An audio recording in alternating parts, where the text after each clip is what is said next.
Halo semuanya, saya adalah mahasiswa Insiper. Perkenalkan, nama saya Raffi Atwa Arifin dengan NIM 24026.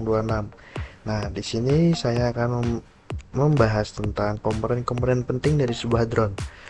Drone atau pesawat tanpa awak telah menjadi alat yang sangat populer dalam berbagai bidang, mulai dari fotografi udara hingga pemantauan lingkungan. Mari kita eksplorasi lebih dalam tentang bagian-bagian utama drone dan fungsinya masing-masing. Yang pertama, ada frame atau rangka. Frame adalah struktur utama yang membentuk tubuh drone. Ini adalah bagian yang paling terlihat dan biasanya terbuat dari material ringan seperti plastik, karbon, atau logam. Frame berfungsi sebagai tempat untuk menempatkan sebuah komponen lainnya yang memberikan kekuatan serta stabilitas pada drone. Desain frame dapat bervariasi tergantung pada jenis drone, apakah itu quadcopter, hexacopter, atau jenis lainnya. Nah, jenis frame ini ada tiga, teman-teman. Yang pertama ada frame quadcopter, yaitu memiliki 4 lengan dan propeller. Yang kedua ada frame hexacopter, memiliki 6 lengan dan memberikan stabilitas yang lebih. Yang ketiga yaitu ada frame octocopter, memiliki 8 lengan, ideal untuk beban yang sangat berat. Rangka-rangka yang kedua yaitu ada motor dan propeller atau baling-baling. Motor adalah komponen yang menggerakkan propeller. Setiap drone biasanya dilengkapi dengan 4 motor pada quadcopter yang bekerja sama untuk menghasilkan daya dorong. Propeller berputar dengan kecepatan tinggi untuk mengangkat drone ke udara. Cara kerjanya yaitu putaran propeller. Dua propeller berputar searah jarum jam dan dua lainnya berlawanan arah untuk menjaga keseimbangan. Yang kedua ada pengaturan kecepatan. Dengan mengubah kecepatan setiap motor, drone dapat menggerak maju, mundur, dan berbelok. Untuk rangka-rangka drone yang ketiga ada Electronic Speed Controller atau ESC.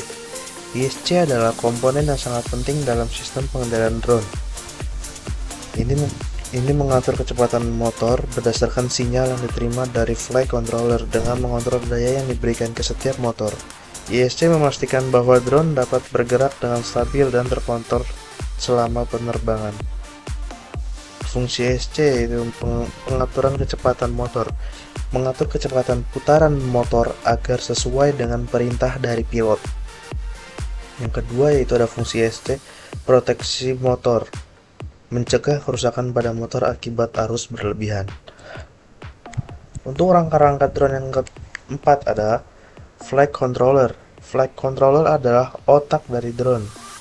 Komponen ini bertanggung jawab untuk mengatur berbagai aspek penerbangan termasuk stabilitas dan pengendalian.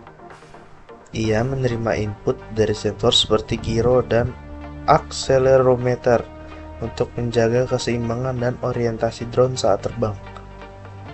Sensor dalam flight controller ini ada giroskop, yaitu mengukur rotasi dan membantu menjaga stabilitas. Yang kedua ada akselerometer, yaitu untuk mengukur percepatan dan membantu menentukan posisi. Nah, rangka-rangka yang kelima dari drone ada baterai.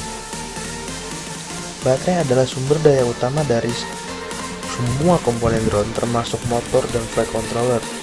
Kapasitas baterai sangat mempengaruhi durasi penerbangan drone. Baterai lithium polimer atau LiPo adalah jenis baterai yang paling umum digunakan karena ringan dan memiliki daya yang tahan tinggi.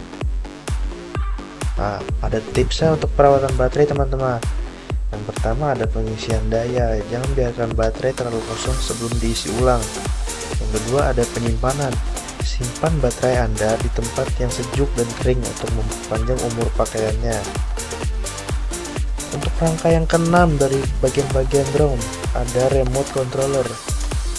Remote controller digunakan oleh operator untuk mengendalikan gerakan drone. Perangkat ini dilengkapi dengan joystick dan tombol untuk mengirimkan sinyal ke drone, memungkinkan pengguna untuk mengatur arah dan ketinggian penerbangan. Untuk rangka yang ketiga ada GPS atau Global Positioning System. GPS membantu drone menentukan posisi dan navigasi dengan akurasi tinggi. Ini sangat penting untuk penerbangan yang stabil serta fitur-fitur seperti return to home. di mana drone dapat kembali ke titik awal secara otomatis jika kehilangan sinyal. Manfaat GPS yang itu navigasi akurat memungkinkan perjalanan yang lebih efisien. Yang kedua ada stabilitas penerbangan, membantu menjaga posisi tetap saat terbang di angin. Rangkaian kelapa dalam bagian-bagian drone adalah banyak drone dilengkapi dengan kamera untuk merekam gambar atau video dari udara. Kamera ini dapat digunakan untuk berbagai tujuan seperti pemantauan, dokumentasi, atau sekedar hobi fotografi udara. Sekian dari penjelasan bagian-bagian drone ini dari saya. Kurang lebihnya mohon maaf. Jangan lupa subscribe, like, dan komen ya teman-teman. Assalamualaikum warahmatullahi wabarakatuh.